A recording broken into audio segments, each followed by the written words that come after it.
Hello दोस्तों, BSTC first year परीक्षा form शुरू हो गए हैं और परीक्षा फॉर्म कैसे भरना है, किन बातों का ध्यान रखना है, इससे ज़्यादा कमेंट रहे हैं कि भैया एग्ज़ाम कब होगी हमारी। आप तो ये बताइए कि कितना टाइम बचा है हमारे पास एग्ज़ाम की तैयारी के लिए, कितने हमारे पेपर रहते हैं, कैसे तैयारी करनी है और एग्ज़ाम कब होंगे। इस वीडियो में इन सब बातों को लेकर के डिटेल से डिस्कस करने वाले हैं। सारी बातों को समझना है और वीडियो को पूरा देखना है ताकि कोई डाउट, कोई दिक्कत, समस्या ना रहे। क्योंकि प्रीवियस वीडियोज़ में कई सारे कमेंट ऐसे देखने को मिले हैं कि आप वीडियो पूरा नहीं देखते हैं, तो पर्टिकुलर वीडियो में टॉपिक से रिलेटेड सारी बातें मेरी डिस्कस करने की कोशिश रहती है। तो आप जल्दबाजी ना करते हुए वीडियो को पूरा देखा करिए और सारी बातों को समझा करिए। जैसे इंटर्नशिप कितने दिन की होती है, मिनिमम कितने दिन में आप कंप्लीट कर सकते हैं, तो ऐसे कई सारे कमेंट देखने को मिले हैं। बट जब इंटर्नशिप पूरी कब होगी, क्या क्या डॉक्यूमेंट हमें प्राप्त करना है, तो उस वीडियो में मैंने सारी बातें समझाई हुई है। तो आप वीडियोज को पूरा देखा करिए ताकि आपको कोई दिक्कत, समस्या ना रहे और सारे डाउट्स टाइमली आपके दूर होते रहें और आप अपडेटेड रहें अपने कोर्स के रिगार्डिंग, अपनी एग्जाम्स के रिगार्डिंग।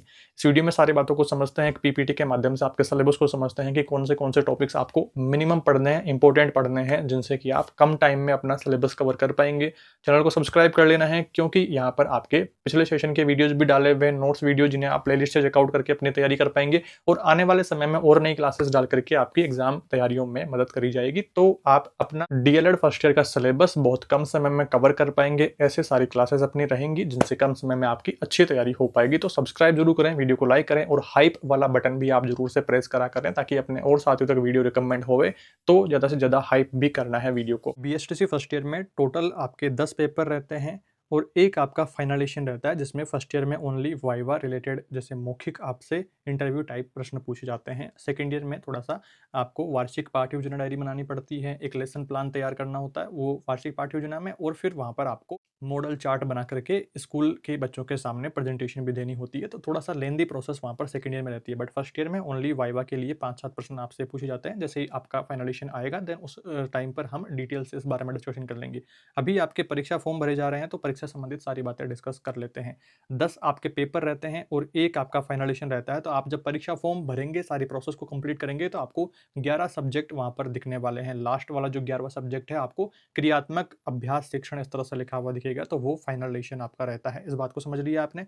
और टोटल आपके नंबर 10 पेपर के नंबर 850 नंबर रहते हैं और फाइनलेशन आपका जो प्रैक्टिकल है वो 150 नंबर का रहता है। इस प्रकार से 1000 नंबर का आपका फर्स्ट ईयर का सारा काम रहता है। मिनिमम पासिंग मार्क्स की अगर अपन बात करें तो सैद्धांतिक जो परीक्षाएं हैं, जैसे 10 परीक्षाएं आपके लगने वाली है, तो इसमें 340 नंबर मिनिमम आपको चाहिए और 60 नंबर आपके प्रैक्टिकलों में इन फाइनलेशन में चाहिए। और इस तरह से आपको 400 नंबर मिनिमम पास होने के लिए चाहिए। अगर आप थोड़ा सा अपनी क्लासेस से अच्छे से तैयारी कर लेंगे तो बहुत इजीली आप ये नंबर ला पाएंगे। इनफैक्ट आप फर्स्ट डिवीजन पास हो पाएंगे। बाकी अगर आप ऐसे टालम टोली में ही रहेंगे तो पेपर अब काफ़ी हार्ड आने लगे हैं, तो बिना पढ़े पास नहीं होने वाले हैं। और जैसा कि मैंने बताया कि आप मार्केट से सीरीज लेने जाएंगे तो वो काफ़ी महंगी आ रही है एक तो, और उसमें कंटेंट बहुत ज़्यादा है, तो वो आप कम टाइम में कवर नहीं कर पाएंगे। चैनल प्लेलिस्ट में वीडियोस डाले हुए हैं तो उनसे आप बहुत अच्छे से अपनी तैयारी कर पाएंगे। वीडियोस को प्ले करना है, कमेंट्स में स्टूडेंट्स का फीडबैक देखना है, फिर उसके बाद में श्योर होना है कि आपको सीरीज लानी है या अपने वीडियो से तैयारी करनी है। तो वो कमेंट्स में आप स्टूडेंट्स का फीडबैक देखेंगे तो थोड़ा सा श्योरिटी आ पाएगी। तो ये सारी बात आपके जनरल इंट्रोडक्शन की हो गई है। अब बात करें पहला पेपर क्या है आपके, तो पहला पेपर है आपके बच्चे और बचपन का, जिसमें कुल 7 इकाइयाँ हैं, 7 यूनिट हैं। टोटल ये पेपर आपका 70 नंबर का है और मिनिमम पास होने के लिए इसमें 28 नंबर की आपको रिक्वायरमेंट रहती है। पहला यूनिट जिसमें हमें गिजुभाई भदेका, जॉन होल्ट, एएस नील के बचपन के बारे में जो इनके विचार हैं, बचपन में बच्चा कैसे सीखता है, कैसे सारी चीज़ों को सीखता है, तो उनके बारे में इनके जो विचार हैं, तो वो हमें यहाँ पर डिस्कस करना है फर्स्ट यूनिट में।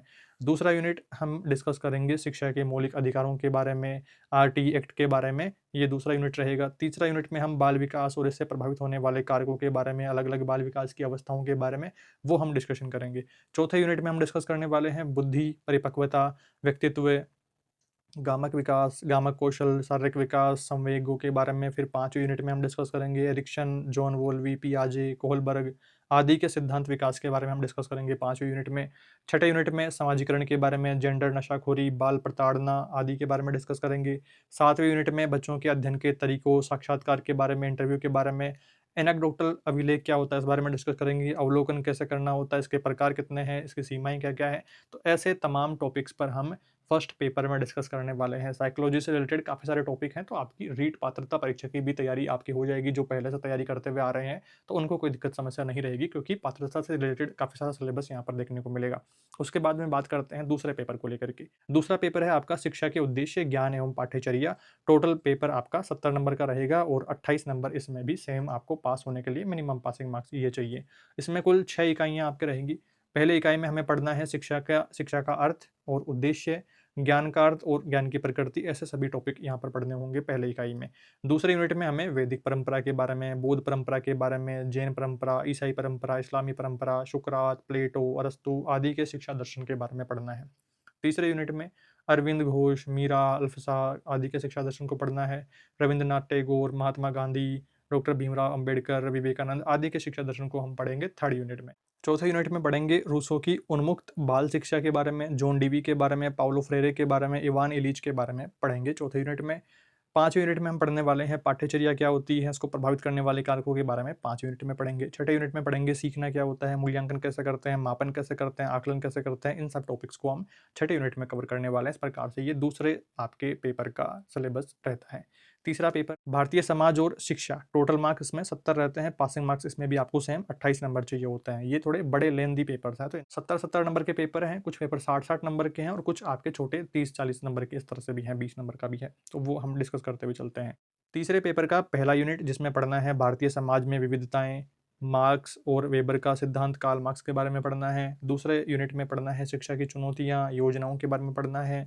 तीसरे यूनिट में हमें पढ़ना है जेंडर, बालिका शिक्षा, शिक्षा की चुनौतियां आदि, जो कि हमने सेकंड पेपर में भी डिस्कस किया। फर्स्ट पेपर में भी कुछ बिंदु आएंगे, तो ऐसे काफ़ी सारा सिलेबस आपके अलग अलग पेपर में सिमिलर टॉपिक्स रहेंगे, तो वो भी हमने अलग अलग क्लासेस में डिस्कस किया हुआ है। जब आप यूनिट वाइज जो क्लासेस देखेंगे, जो वन शॉट क्लासेस देखेंगे, तो उनमें मैंने मेंशन किया हुआ है कि कौन सा टॉपिक हमारा किस किस पेपर में सिमिलर है, तो वहाँ से फिर और आप अच्छे से तैयारी कर पाएंगे। और जो कॉमन टॉपिक है, जो इंपॉर्टेंट टॉपिक है, उनको थोड़ा सा हाईलाइट भी किया है मैंने, तो वो आपके तैयारी में काफ़ी मदद करेंगे। चौथा यूनिट आपके मौलिक अधिकारों को लेकर के, संविधान की प्रस्तावना को लेकर के है। पांचवा यूनिट आपके अंग्रेजों से पूर्व की शिक्षा और आधुनिक शिक्षा में कंपैरिजन किया गया है, उनके बारे में बात करेंगे। और छठे इकाई में गुरुकुल, कांगड़ी, एंग्लो स्कूल, विश्वविद्यालय, शांति निकेतन, गांधी जी का शिक्षा दर्शन, गांधी टैगोर शिक्षा आदि के बारे में बातचीत रहेगी छठे यूनिट में। ये सारे टॉपिक आपको इस पेपर में पढ़ने हैं, तीसरे पेपर में। चौथा पेपर छोटा पेपर रहता है, 35 टोटल मार्क्स का, 35 नंबर का पेपर है। पास होने के लिए इसमें 14 नंबर चाहिए। भाषा, संज्ञान और समाज ही आपका पेपर है। पहला इसमें यूनिट रहेगा भाषा और अस्मिता क्या होती है, भाषा और जेंडर क्या होता है, भाषा और लिपि, भाषा और धर्म, इनमें कंपैरिजन, इनमें तुलना, इनमें अंतर रहेगा। इसके बाद में दूसरा आपका यूनिट रहने वाला है, इसमें भाषा की प्रकृति, लिखित और मौखिक भाषा के बारे में पढ़ेंगे। और इसका तीसरा यूनिट रहता है भाषा और बहुभाषिता के बारे में पढ़ेंगे। तो ये 3 यूनिट इसमें रहते हैं। छोटा पेपर ये रहता है, तो जरूरी हो जाता है इसको और अच्छे से पढ़ना, क्योंकि थोड़े से ही प्रश्न रहता है इसमें, 15-20 प्रश्न ही। इसके बाद में पांचवा पेपर आता है हिंदी का, हिंदी भाषा शिक्षण यानी कि टीचिंग मेथड्स का इसमें अहम रोल रहेगा, जो कि पेपर आपका 60 नंबर का रहता है, पांचवा पेपर। और मिनिमम पास होने के लिए इसमें 24 नंबर की रिक्वायरमेंट होती है। पहला इसका यूनिट होता है हिंदी की उत्पत्ति और विकास, राजस्थानी भाषा के बारे में पढ़ना होता है। दूसरे यूनिट में हमें हिंदी भाषा शिक्षण के महत्व के बारे में, उद्देश्य के बारे में, आकलन के बारे में पढ़ना होता है। तीसरे यूनिट में मौखिक अभिव्यक्ति, मूल्यांकन, आकलन आदि के बारे में पढ़ना है। चौथे यूनिट में पढ़ना, सीखना, आकलन, मूल्यांकन आदि के बारे में पढ़ना है। उसके बाद में पांचवें यूनिट में हमें पढ़ना है लिखना, सीखना, लेखन के पहलू, मूल्यांकन, आकलन आदि पढ़ना है। छठे यूनिट में साहित्य के पहलू, बाल साहित्य के बारे में पढ़ना है। बाल साहित्य रचनाएं हैं महत्वपूर्ण, तो उनके बारे में पढ़ना है। सातवें यूनिट में भाषा की संरचना, वाक्य रचना, शब्द रचना, ध्वनि और वर्ग आदि, वर्ण आदि के बारे में पढ़ना होता है। और इसके बाद में नंबर आता है इंग्लिश का, जिसका कि सबसे ज़्यादा डर रहता है स्टूडेंट्स में। छठा पेपर आपके इंग्लिश का पेपर आता है, ये भी सेम 60 नंबर का रहता है और 24 नंबर आपको मिनिमम इसमें पास होने के लिए चाहिए। काफ़ी चीज़ें इसमें हिंदी के सिमिलर रहती है, कुछ चीज़ें अलग भी रहती है। आइए हम डिस्कस कर लेते हैं। पार्ट ए और पार्ट बी में आपका हिंदी का सिलेबस बटा हुआ है। अब आपको पार्ट ए भी पढ़ना होता है और पार्ट बी भी पढ़ना होता है। आपको ये कन्फ्यूजन नहीं होना चाहिए कि पार्ट ए पढ़ लिया, पार्ट बी छोड़ दिया, ऐसा नहीं करना है। दोनों पार्ट आपके लिए इंपॉर्टेंट है और दोनों को पढ़ना है। पार्ट ए में हमें LSRW स्किल्स को पढ़ना होता है, जो भाषा कौशल की स्किल्स है उसमें।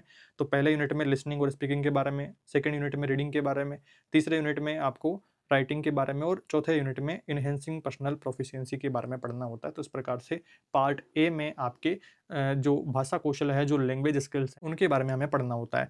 और पार्ट बी में टीचिंग मेथड्स आती हैं, जिसमें English language in India, NCF के बारे में पढ़ना होता है। स्ट्रक्चर ऑफ इंग्लिश, वोवेल और कॉन्सोनेंट्स के बारे में पढ़ना होता है। टीचिंग ग्रामर और ग्रामर टू चिल्ड्रन, बच्चों को कैसे पढ़ाना है इंग्लिश ग्रामर को, वो बात करी हुई है सेकेंड यूनिट में। थर्ड यूनिट में बात करी हुई है टीचिंग स्ट्रेटजीज और स्किल्स के बारे में, role of a teacher in an English language class, teacher का क्या रोल रहता है उस बारे में है। चौथे यूनिट में प्लानिंग और मटेरियल डेवलपमेंट कैसे करना होता है। 5वें यूनिट में सीसीई के बारे में, सतत व्यापक और सतत मूल्यांकन के बारे में जिक्र किया हुआ है। तो ये आपके इंग्लिश का सिलेबस रहता है जिसमें सारा काम आपको इंग्लिश में करना होता है। क्लासेस यूट्यूब पर डाली हुई है, प्लेलिस्ट से आप लोग एक बार सारे वीडियोज़ को देख करके संतुष्ट हो जाएँ, अच्छे से एक बार पढ़ लें, समझ लें कि क्या-क्या टॉपिक है आपके सिलेबस में, और कमेंट्स में आप स्टूडेंट्स का फीडबैक भी देखेंगे पिछले सेशन के स्टूडेंट्स का। तो उससे थोड़ी-सी और श्योरिटी हो जाएगी कि आपको सीरीज़ के पैसे बचाने हैं या अपनी क्लासेस तैयारी करनी है या सीरीज़ लानी है, तो वो कन्फ्यूजन आपका दूर हो जाएगा जब आप अपने पुराने वीडियोज़ देख करके स्टूडेंट्स का फीडबैक चेकआउट करेंगे। इसके बाद में 7वां पेपर आता है आपके गणित का पेपर। गणित शिक्षण है, यानी कि गणित के शिक्षण विधियों का ज़्यादा जिक्र यहाँ पर रहेगा। टोटल 60 नंबर का पेपर रहेगा, मिनिमम इसमें भी आपको 24 नंबर चाहिए पास होने के लिए। पहला यूनिट जिसमें हमें पढ़ना है गणित की प्रकृति, संख्या पद्धति, दैनिक जीवन में गणित आदि टॉपिक पढ़ने हैं। दूसरे यूनिट में गणित सीखना, सिखाना, गणित शिक्षण की विधियाँ आदि टॉपिक पढ़ने हैं। तीसरे यूनिट में भिन्न, दशमलव, प्रतिशत, मापन और समय सारणी आदि टॉपिक पढ़ने हैं। कोण पढ़ना है, आकार पढ़ना है, आंकड़ों का प्रबंधन आदि और पैटर्न भी पढ़ना होगा। तो ये सारे टॉपिक तीसरे यूनिट में पढ़ना है। तीसरा यूनिट थोड़ा बड़ा यूनिट है। अगर आप तीसरा यूनिट थोड़ा-सा अच्छे से कवर आपके करे हुए हैं, जैसे भिन्न आपको आता है, दशमलव टॉपिक आता है, प्रतिशत निकालना आता है, मापन करना, समय सारणी आदि आपको समझ में आती है, कोण कितने प्रकार के होते हैं, किस तरह से बन रहा है न्यून कोण, अधिक कोण, ये सारी जानकारियाँ आपको है, आंकड़ों का प्रबंधन आपको आता है, पैटर्न समझने में आता है, तो आपके 25 नंबर इस अकेले यूनिट से आ जाने वाले हैं और 2-4 प्रश्न आपके इधर से सही हो जाते हैं, तो आप बहुत अच्छे नंबर से पास हो जाने वाले हैं। तो जनरल इंट्रोडक्शन ही रहता है, ज़्यादा कुछ हार्ड आपका पेपर नहीं है, इस बात को समझेंगे, थोड़ी-थोड़ी तैयारी से ही आपका काम हो जाने वाला है। बट आप ये सोचें कि मैं बिना पढ़े ही पास हो जाऊँगा, तो उसमें थोड़ा-सा आपके मामला फँस सकता है, जो कि पीछे के सेशन में काफ़ी स्टूडेंट्स के फँसा भी है, पेपर बैक भी काफ़ी स्टूडेंट्स के रहा है। तो समझदारी से काम लेना है, जल्दबाजी नहीं करना है और गलतियाँ नहीं करनी है, तैयारी करनी है, थोड़ा-थोड़ा आप पढ़ें ज़रूर से, एक बार तो सिलेबस एटलीस्ट पढ़ लें। चौथा यूनिट रहता है गणित शिक्षण सबके लिए, गणित शिक्षक की भूमिका, विशेष आवश्यकता वाले बच्चों के लिए गणित शिक्षण, शिक्षक इनको कैसे पढ़ाएगा, वो सारी बातचीत रहेगी। और 5वें यूनिट में रहेगी पाठ्यचर्या, मूल्यांकन, गणित शिक्षण के लक्ष्य, उद्देश्य, एनसीएफ, आरटी, ये सारे टॉपिक जो कि पहले के पेपर्स में भी आए हुए हैं, तो यहाँ पर भी रिपीट हो रहे हैं। तो काफ़ी सारे टॉपिक एक दूसरे सिलेबस में रिपीट हो रहे हैं, एक दूसरे पेपर में। पेपर नंबर 8 की बात करते हैं, पर्यावरण अध्ययन शिक्षण का। टोटल 60 नंबर का ये रहेगा, 24 नंबर इसमें पास होने के लिए चाहिए। पहला आपका इसमें इकाई रहता है पर्यावरण अध्ययन की प्रकृति के बारे में, पाठ्यक्रम की विशेषताओं के बारे में, पर्यावरण अध्ययन में उपलब्ध सामग्रियों के बारे में। और इसके बाद में दूसरा आपका यूनिट रहता है पर्यावरण अध्ययन की विषय वस्तु के बारे में, शिक्षण विधियों के बारे में, खिलौने बनाने, रंगाई छपाई, बर्तनों के प्रकार, खेत पशुपालन आदि सारे टॉपिक इसमें पर्यावरण के सेकंड यूनिट में रहता है। तीसरा यूनिट है पियाजे, वाइगोत्स्की, रचनावादी सिद्धांत, बच्चों की वैकल्पिक अवधारणाएं, शिक्षक की भूमिका आदि टॉपिक तीसरे यूनिट में। चौथे यूनिट में अधिगम योजना निर्माण, सर्वे कार्य, पुस्तकों का विश्लेषण आदि कैसे करना होता है, तो वो सारी बातचीत करी हुई है।